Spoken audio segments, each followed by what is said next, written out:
What if the girl you mocked for delivering your lunch was the very person who could save your company and change your life forever? Watch how Emily Carter, soaked in rain and underestimated by everyone in that room, turned a single contract into a revolution that shook an entire boardroom and stole the heart of the coldest CEO in New York. If this story hit you right in the heart, don't just scroll away. Hit that subscribe button right now so you never miss the next powerful twist. Comment below what part inspired you the most, and share this video with someone who needs to hear that they are seen, they are needed. Let's make this story travel far beyond this screen. Rain pounded against the skyscraper windows, but inside the boardroom, no one dared to move. The door burst open, and Emily Carter stepped in, dripping water onto the polished marble floor. Her hoodie clung to her shoulders. Her jeans were soaked, but her grip on the paper bag was steady. She marched straight to the table and set the bag down without apology. "Order for Whitmore Partners," she said, catching her breath. The 12 executives froze. Their pens hovered in midair. The hum of the air conditioning filled the silence. At the head of the table, Mason Blake, known across New York finance as a ruthless strategist, finally raised his eyes. His suit was flawless, his gaze sharp enough to cut glass. "It took you long enough," he said, voice cool and dismissive. Emily didn't flinch. "With all due respect, sir, I rode through Midtown traffic in the rain. 23 minutes. That's faster than the app predicted." A junior executive coughed nervously. No one else moved. Mason's expression hardened. "This isn't a takeout drop," he said, each word deliberate. "We're in the middle of a critical meeting." Emily folded her arms, rain still dripping from her sleeves. "Ordering food doesn't make it fall from the sky," she replied evenly.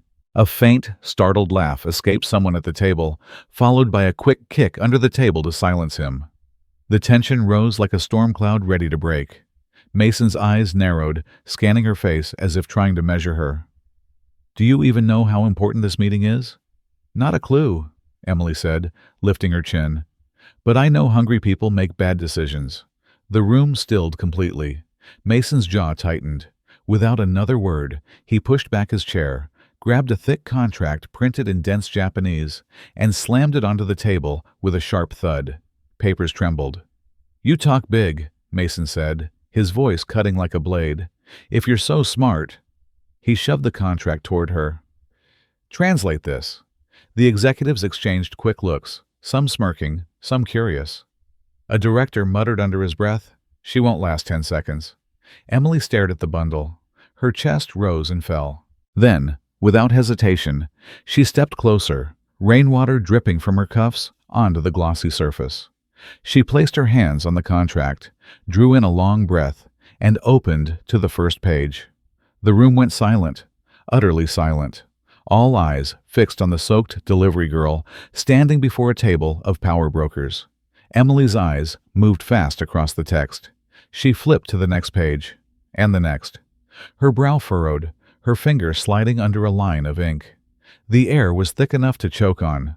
No one spoke. Every second stretched long, and then she looked up, her voice calm, certain, and razor-sharp. Emily's finger stopped on a line halfway down the third page. Her lips moved silently for a second, and then she spoke, her voice steady and cutting through the air like a blade. "This clause right here," she said, tapping the paper, hard enough that the sound echoed, "would force your company to absorb $12 million in debt. Overnight." For a split second, no one breathed. The fluorescent lights hummed above their heads, the only sound in a room that moments ago had been full of pride and power. One of the directors jerked forward in his chair, eyes darting to the text. "Wait, what?" Emily didn't give him time to process. She flipped another page, her finger tracing a line like she was scanning a map. "This isn't just sloppy translation. This is a trap. Whoever drafted this contract hid a clause that shifts the liability from their side to yours without written consent. You sign this, and you're signing a financial time bomb." A young attorney fumbled for his laptop, nearly knocking over his coffee. Another executive whispered something frantic into his phone, his voice trembling. Mason Blake, the man who'd built an empire on never being caught off guard, sat frozen. His pen slipped from his hand and clattered on the table. His legendary composure cracked, and for the first time in years, he didn't know what to say. Emily closed the contract with a snap that sounded louder than thunder. She straightened her shoulders, rain still dripping from her hair onto the polished wood. Her eyes locked with Mason's, unshaken. "The food's still hot," she said calmly, almost softly. "The sauce is packed separate from the pasta, just like you asked." The words landed like a punch, so casual, so final, so absolutely devastating. She grabbed her empty delivery bag, swung her backpack over one shoulder, and turned toward the door. Her sneakers squeaked on the floor as she walked out, leaving trails of water behind her. No one moved. Every pair of eyes stayed glued to the door as it swung shut behind her. Inside that glass-walled fortress of power, 12 executives who thought they controlled the world were left speechless, stunned into silence by a rain-soaked girl who had just dismantled a multi-million-dollar deal in under 2 minutes. Mason Blake remained seated, staring at the closed door, his jaw tight, his mind racing. He had challenged her with the arrogance of a man who believed he'd seen it all. Instead, she had flipped his entire world upside down in front of his own board. And as Emily disappeared into the hallway, heart pounding, soaked to the skin but unbroken, she didn't look back. She didn't need to. She had delivered more than a meal. She had delivered a shockwave, one that no one in that room would ever forget. The elevator doors slid shut behind Emily, cutting off the stunned silence of the boardroom. Her heart was still racing, but her face stayed unreadable as she stepped into the rainy street below. Horns blared, tires hissed on wet asphalt. She tightened the strap of her backpack and pushed off on her bike, weaving through traffic like she had a target only she could see. Minutes later, she was climbing 4 flights of narrow stairs in an old Brooklyn walk-up. Her sneakers squished against the worn wooden steps, leaving dark marks with every stride. She unlocked a chipped green door and slipped inside. The contrast hit like a punch. Gone was the glass and steel world of executives. Here, the ceiling was low, the paint peeling. A single lamp flickered weakly in the corner.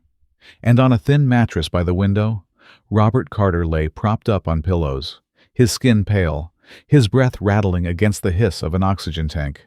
"Emily?" His voice was hoarse, breaking like old paper. She set down her soaked bag, peeled off her wet jacket, and rushed to his side. "I'm here, Dad." Robert coughed, a dry, painful sound that made her flinch. She checked the oxygen tube with quick, practiced hands. The gauge was low again. Her throat tightened, but she didn't let him see. "I'm fine," he whispered, though the effort it took to speak betrayed him. "No, you're not," she said softly, brushing a damp strand of hair from her face. She crouched beside him, close enough that he could see the determination in her eyes. He tried to smile. "Did you get caught in the rain again?" Emily forced a smile back, even as her chest ached. "Yeah, long story." Robert's hand trembled as he reached for hers. His grip was weak, but his eyes still carried the fire of the man who raised her to fight for every inch of her future. "I'm going to fix this," she whispered. He blinked, confused. "Fix what?" "Everything," Emily said, her voice firm now, fueled by a surge of something deeper than exhaustion. "The bills, the meds, all of it. Just hold on." She stood abruptly, moved to the tiny kitchen where a second-hand coffee maker sat on the counter. Her hands shook as she poured water, spooned cheap instant coffee into a cracked mug. She needed to stay awake. She needed to keep going. The kettle whistled softly, a lonely sound in the small apartment. She sat at the little table, steam rising from the mug, and reached for a worn German grammar book. Its pages were dog-eared, corners bent from years of use. Under her breath, she whispered the sentences, her lips forming the words like a prayer no one else could hear. "Ich werde es schaffen. I will make it." On the table were more books stacked in uneven piles. Italian verbs, Japanese kanji charts, contracts from public library archives. Her world was crammed into that corner, and she guarded it fiercely. She looked back at Robert through the doorway. He had drifted into a fitful sleep, his chest rising and falling with effort. The sight struck her harder than any insult Mason Blake could ever throw. Emily pressed her palms against her eyes, just for a second. The weight was crushing. Overdue rent, medical bills stacking up, 3 delivery app shifts to keep food on the table. But then she heard her father cough again, and the weakness in that sound reignited the fire in her chest. She straightened in her chair, her jaw set. She picked up a pen and underlined a sentence in the German book, whispering it again and again, forcing it into her memory. "I'll find a way, Dad," she murmured, her voice shaking but sure. "Just hold on." The clock on the wall ticked past midnight, but Emily didn't stop. She kept reading, kept whispering, kept pushing. The rain outside had eased into a soft drizzle, tapping gently against the window. But inside, the storm in her heart only grew stronger. That boardroom had seen her strength. But here in this tiny apartment, lit by one flickering lamp, was the reason for it. This was why she couldn't give up, why she couldn't afford to be invisible. She stared at the stack of notes she'd been compiling for months, her knuckles whitening around the pen. She knew the world wouldn't hand her a chance. She would have to carve one out herself. Emily Carter took a long sip of bitter coffee, flipped to the next page, and whispered one last promise into the night.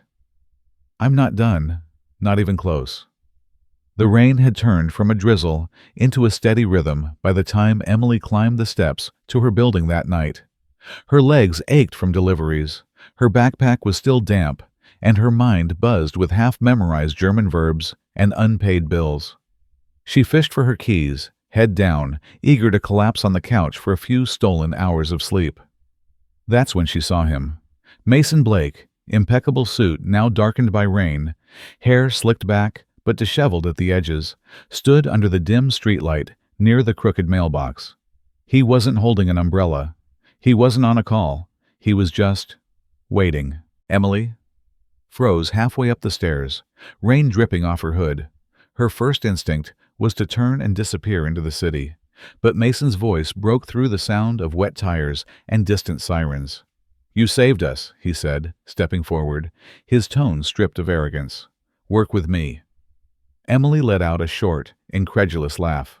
"Work with you?" She stared him down, rain running down her cheek like tears she refused to shed. "I'm not your charity case." He moved closer, water running off his shoulders. "This isn't charity. You saw things my entire team missed. And you think that gives you the right to show up here?" She snapped, gripping the railing. Her voice rose over the rain. "You think one dramatic offer makes up for throwing me under the spotlight like some cheap trick?" Mason's jaw tightened. "I didn't throw you under anything. You stepped up." "No," she cut him off, anger burning through her exhaustion. "I didn't step up for you. I did it because that contract was wrong. Because someone had to say it." Cars splashed through puddles on the street behind them. A neighbor's window flicked on upstairs, but neither of them noticed. They were locked in a standoff under the storm. Mason's voice softened, but his eyes sharpened. "You think I don't see what you're doing? Holding back.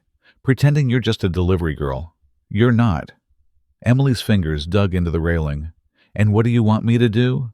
March into your tower and smile while you all play your little games?" His answer came fast, forceful. "No, I want you to change the game." The words hit her like a slap.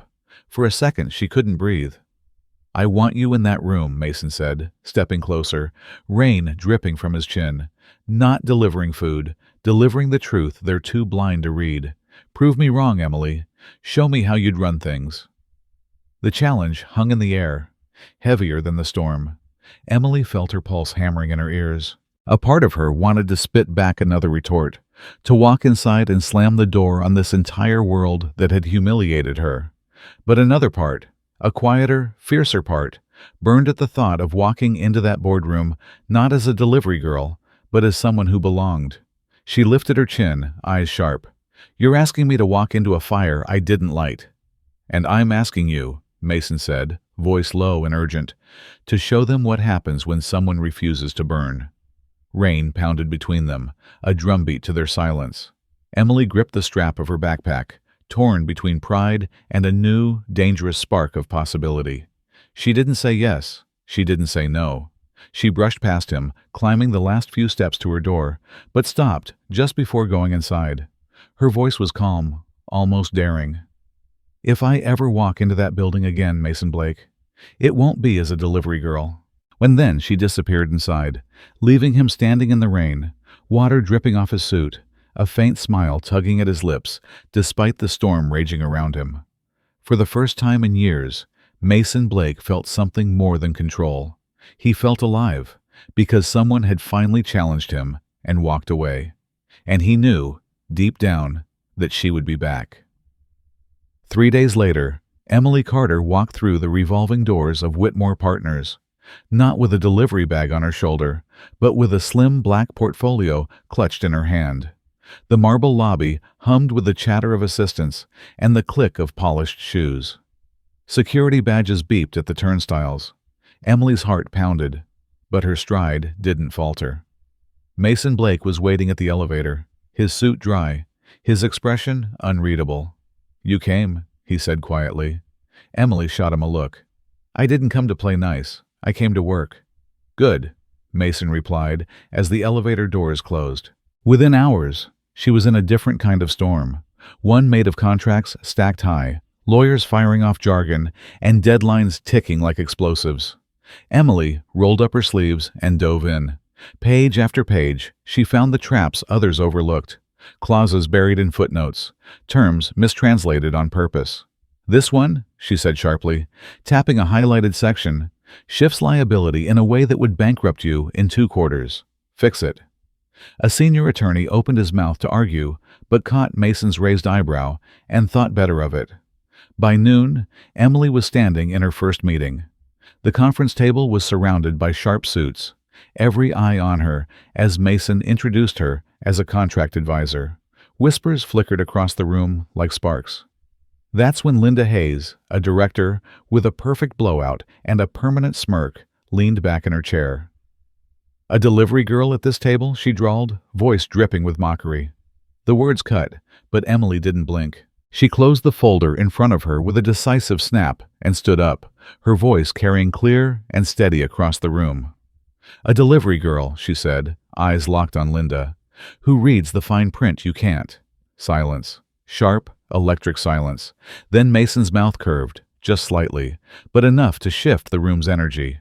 A few of the younger analysts exchanged stunned looks. One stifled a grin. Linda's smirk faltered, but Emily didn't give her the satisfaction of a pause.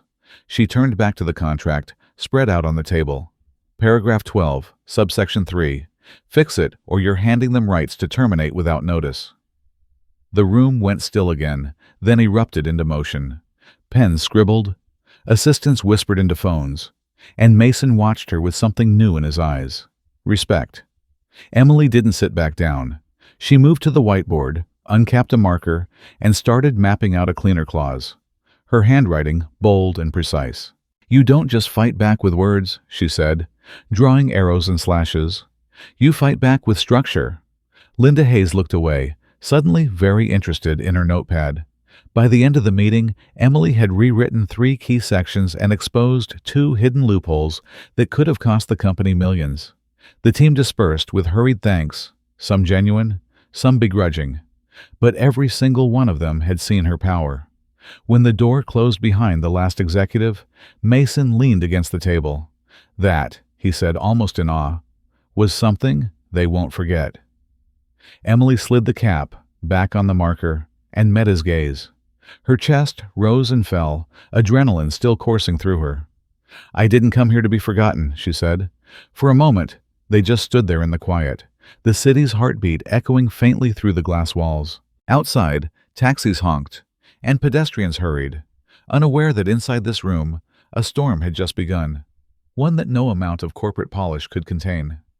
Emily gathered her notes, squared her shoulders, and walked out with her head high.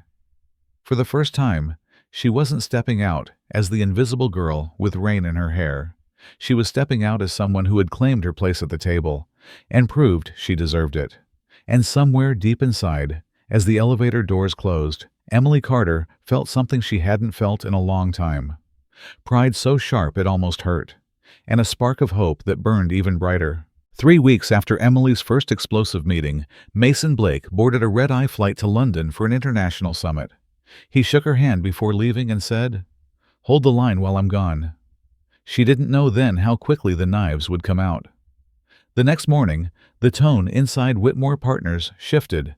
Meetings got rescheduled without her name on them. Important emails arrived hours late, marked FYI only. Whispers spread in hallways like smoke. By Wednesday, she walked into the executive floor and felt the temperature drop. Sharp eyes, folded arms, fake smiles. That afternoon, a special board session was called. Emily entered the glass-walled conference room, her steps firm but her pulse hammering. Around the table sat a half-circle of directors, and at the center was Martin Cole, a veteran executive known for crushing opposition without breaking a sweat.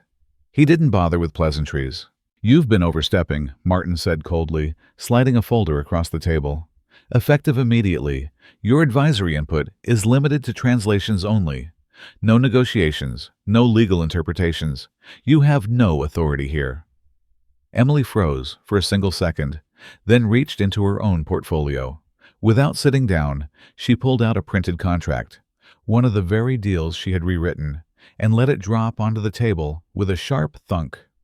Pages fanned out, highlighted sections glowing neon under the lights. "No authority," she said, her voice low but steady. "I have facts. That's more powerful than your title." A ripple moved through the room. A younger board member shifted uncomfortably. Martin's eyes narrowed. "You don't understand how this works." Emily leaned forward, palms flat on the table. "I understand perfectly. This clause," she said, stabbing a finger onto the page, "would have cost this company $8 million if we'd signed it last week. And you approved it without reading the fine print." "You're out of line," Martin barked, his fist striking the table hard enough to rattle glasses of water. Emily didn't blink. Her own anger rose sharp and clean. "No. What's out of line is pretending power protects you from mistakes. What's out of line is risking people's jobs because you're too proud to listen." A tense silence followed. The hum of the city below seemed to grow louder through the windows. Martin's face reddened. "You think you can waltz in from the streets and lecture us on contracts?" Emily straightened, eyes blazing. "I didn't waltz in. I fought my way in. And while you hide behind titles, I'm the one fixing the messes you don't even see." Another director tried to interject, but Emily cut across him, her voice rising. "You can strip my name off agendas. You can whisper behind closed doors, but you can't erase the truth. And the truth," she tapped the document one last time, "is right here." For a moment, no one moved. Then, reluctantly, two board members began flipping through the pages she'd brought, their brows furrowing as they saw the errors she'd flagged. Martin's jaw clenched, but he said nothing. His authority cracked in front of everyone. Emily gathered her notes calmly, but her hands trembled slightly under the table. She forced herself to meet every pair of eyes before walking out. As she stepped into the hallway, her chest tightened with adrenaline and fury. She pressed her back against the wall, closing her eyes for a second. The fight wasn't over. She could feel the storm still building behind those glass doors. But she also felt something else, a spark of triumph. She had stood her ground against a room full of people who wanted to see her fail.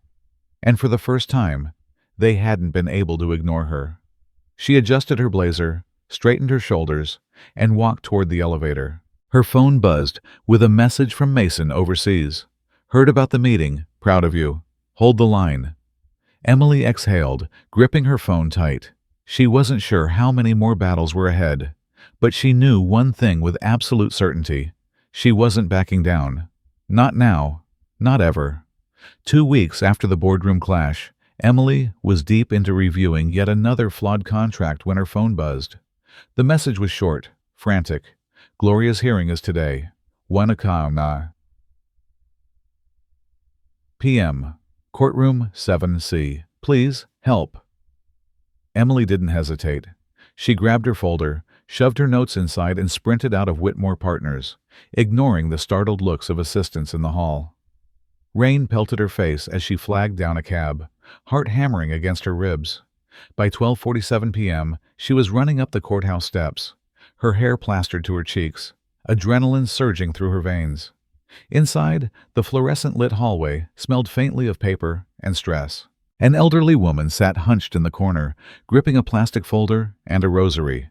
Emily recognized her immediately.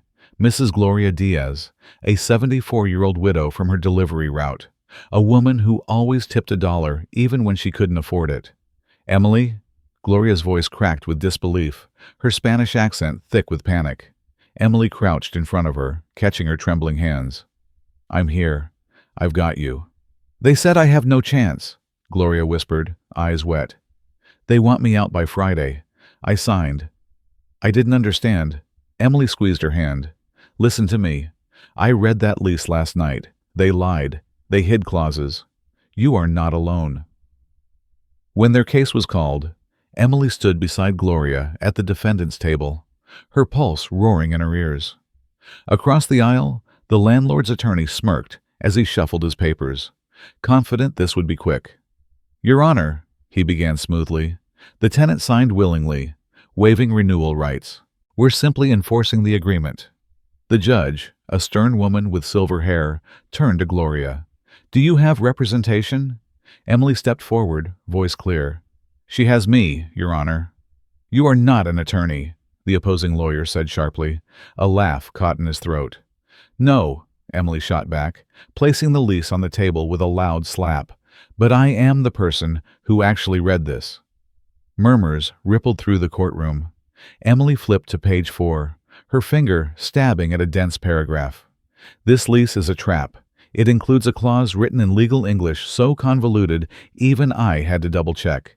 Hidden in fine print, nowhere near the signature block. Mrs. Diaz, whose primary language is Spanish, never received a translated copy. That violates New York Housing Code Section 26-521. The landlord's attorney bristled, flipping his own copy. "That's irrelevant," Emily cut him off, voice rising. "Irrelevant? You exploited an elderly woman who trusted your office. You buried her rights under a pile of legalese, hoping she wouldn't fight back. Well," she lifted the page high.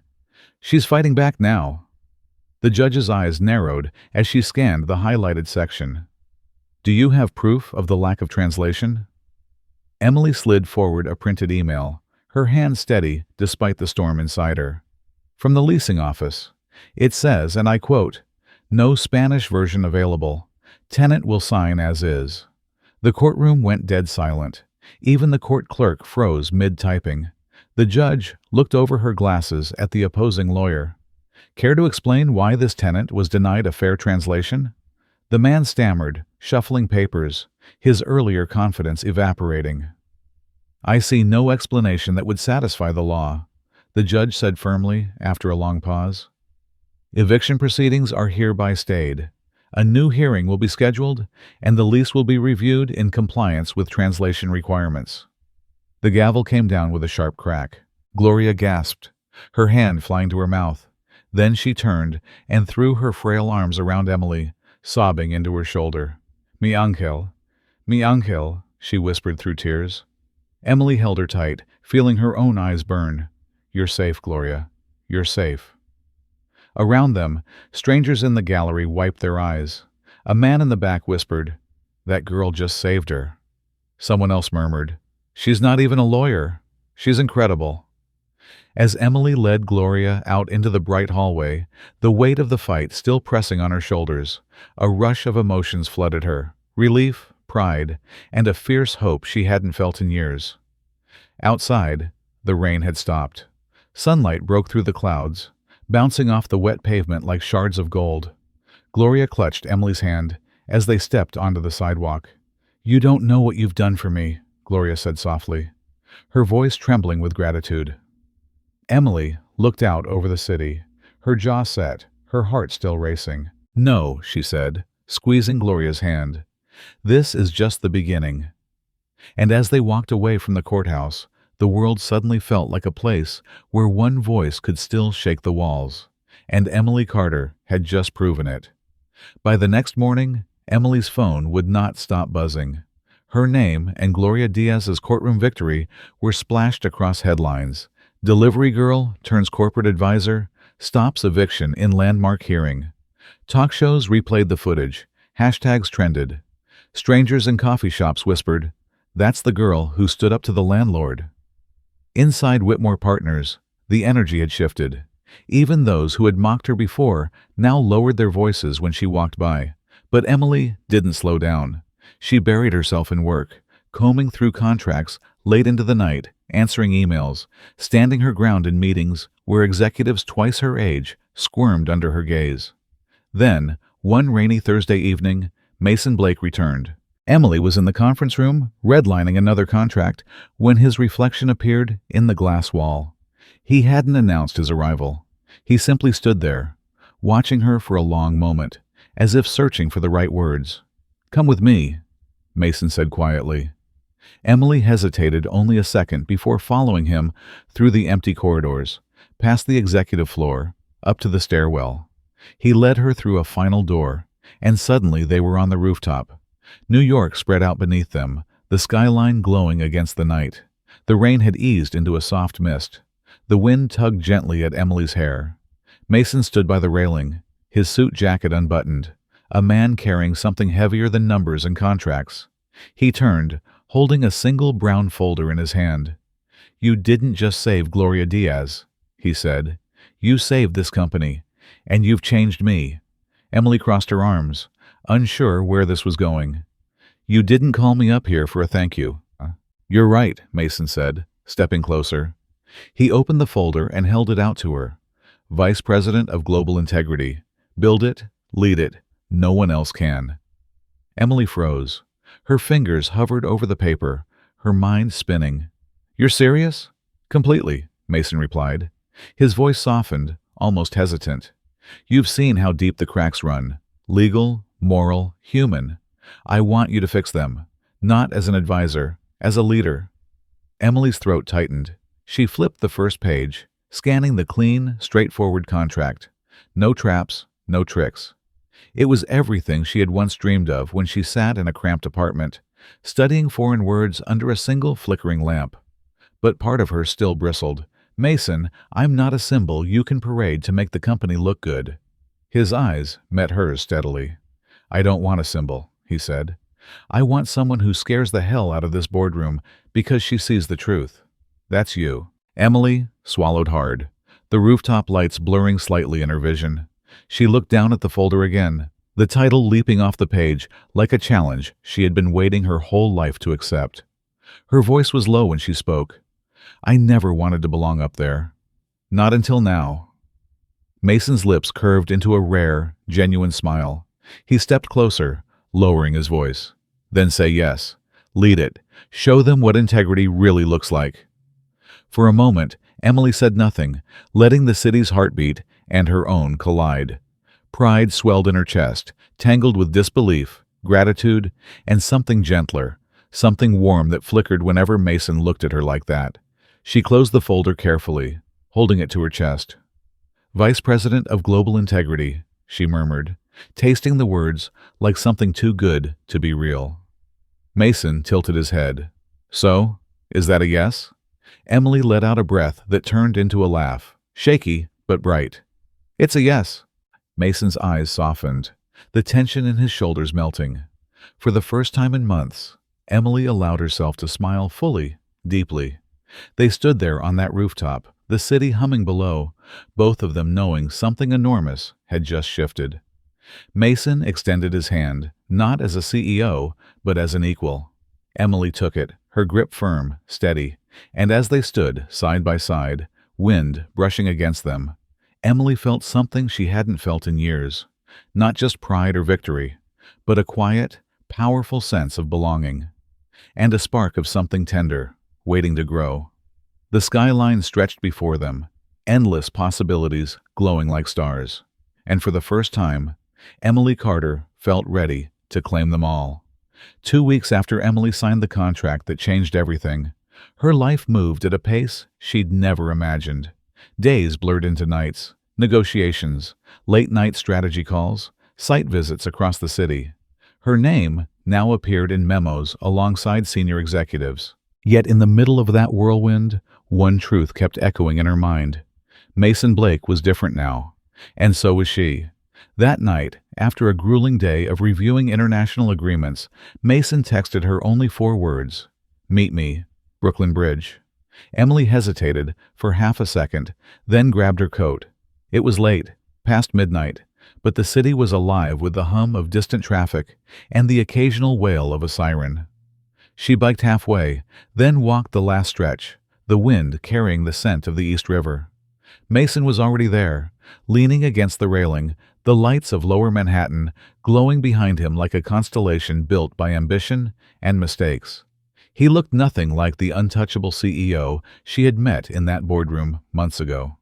His tie was loosened, his sleeves rolled up, his eyes tired but searching. When he saw her, he straightened. For a moment, neither spoke. Only the sound of the river below and the occasional rumble of a passing car filled the night air. "You asked me here," Emily said softly, stepping closer. Mason let out a breath, almost a laugh, but too heavy for that.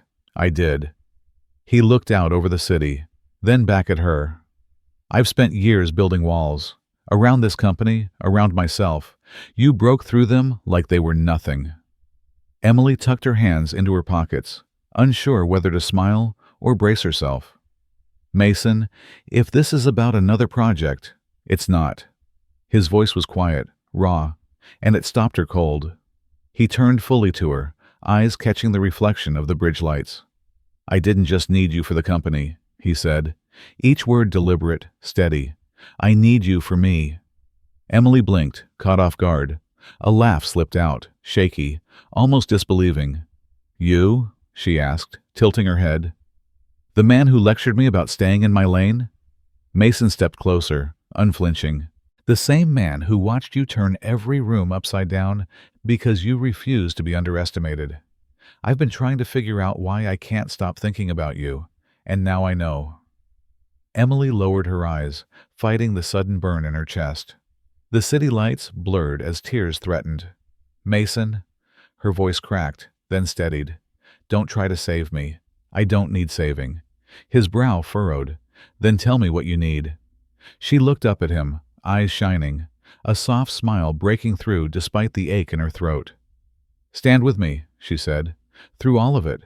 The fights, the late nights, the boardroom battles. Stand with me, not over me." Mason didn't hesitate. He reached out, his hand finding hers, warm and solid despite the cool night air. Emily felt her breath catch as their fingers intertwined. They stood like that, hand in hand, leaning against the railing as the wind swept across the bridge. Below them, the river shimmered with the reflection of countless lights, a city alive with endless possibilities. "You know," Mason said softly, almost to himself, "I've closed billion-dollar deals, stared down competitors, walked into meetings without a hint of doubt. But right now, standing here with you, I feel more sure of my future than I ever have." Emily's lips curved into a quiet smile, her tears finally spilling over. Not from pain, but from something far deeper, something warm, something hopeful. "Good," she whispered, squeezing his hand, "because I'm not going anywhere." They stayed there, side by side, watching the city breathe, feeling the rhythm of something new beating between them. For the first time in years, Emily wasn't looking for a way out of her struggles. She was looking forward. And Mason, the man who once tested her with a contract in a crowded boardroom, now stood beside her as an equal, as something more. In the glow of the bridge lights, with the city stretching endlessly ahead, they both knew this wasn't the end of their story. It was only the beginning. 6 months later, the city buzzed with a different kind of energy. Billboards lit up with her name. Invitations had flooded in from universities, nonprofits, and media outlets. But tonight wasn't about a panel discussion or a headline. It was about a promise fulfilled. The main hall of the Midtown Civic Center was packed. Rows of chairs overflowed into the aisles, and cameras lined the back walls. On the stage, a new logo glowed on a giant screen. Emily Carter, Institute for Ethical Contracts. Backstage, Emily adjusted the lapel of her blazer and closed her eyes for a moment, steadying herself. Just months ago, she had been drenched in rain, delivering takeout to men who barely looked up. Now, the crowd waiting beyond the curtain was filled with leaders, students, immigrants, single mothers, people who believed because they had seen her fight. The host announced her name, and the applause started before she even stepped into the light. Emily walked out, the sound crashing over her like a wave. She paused at the podium, letting her eyes sweep across the sea of faces. When she spoke, her voice was clear, every word deliberate. "I was invisible," she began, gripping the sides of the podium. "I was the girl rushing through traffic to deliver food and still somehow studying contracts on the subway. I thought nobody cared, nobody noticed, but I was wrong." A hush fell over the room. Cameras zoomed in on her face, lit with conviction. "Today, I stand here to tell you, you are seen, you are needed, your work, your dreams, your fight. None of it is wasted." In the third row, Mason Blake sat forward, hands clasped, his usual corporate armor stripped away. His eyes followed her every word, pride softening his expression. When Emily's voice caught for a moment, he was the first to start clapping, and the rest of the crowd followed. Thunderous applause echoing through the hall. Emily raised her hand gently, signaling for silence. Her next words were sharper, filled with fire. "This institute will train every translator, every advisor, every young mind who's been told they don't belong. We will rewrite the fine print of this world so no one is trapped, so no one is left behind." Cheers erupted. Some people wiped away tears. Others held their phones high, recording every second. Emily smiled through her own tears, gripping the microphone tighter. "For years, I thought I was just delivering meals. But I was delivering more. Hope, courage, a reason to stand tall. And if I can stand here tonight, then so can you." Mason rose to his feet, leading a standing ovation. His eyes met hers across the stage, steady, unwavering, proud. The crowd was on its feet now, clapping, shouting her name, some chanting, "We are seen! We are seen!" Emily let the sound wash over her. For the first time in her life, she felt the weight of her journey turn into light. And in that moment, looking out over the audience, she knew the story wasn't ending. It was just beginning, and so was theirs. Life lesson and takeaway. 200 words, American English. In life, it's easy to feel overlooked. Whether you're working late shifts, juggling family responsibilities, or quietly carrying knowledge no one else notices. Emily's journey reminds us that being unseen doesn't mean being unworthy. She turned moments of struggle into stepping stones. She studied in the dark, delivered meals in the rain, and still spoke up when it mattered most. Her courage saved a stranger from losing her home and inspired an entire company to change how they do business. For anyone between 18 and 45, whether you're climbing your own career ladder or chasing a dream that feels out of reach, this story is proof that your effort counts, even when no one seems to be watching. Every late night, every skill you build quietly becomes part of your foundation. One day, the world might turn to you for answers, and you'll be ready. Here's your call to action. What part of Emily's story speaks to you the most? Share it in the comments. I'd love to read your thoughts. Don't forget to subscribe for more stories that prove ordinary people can create extraordinary change. Hit that like button and share this video with someone who needs a little hope today.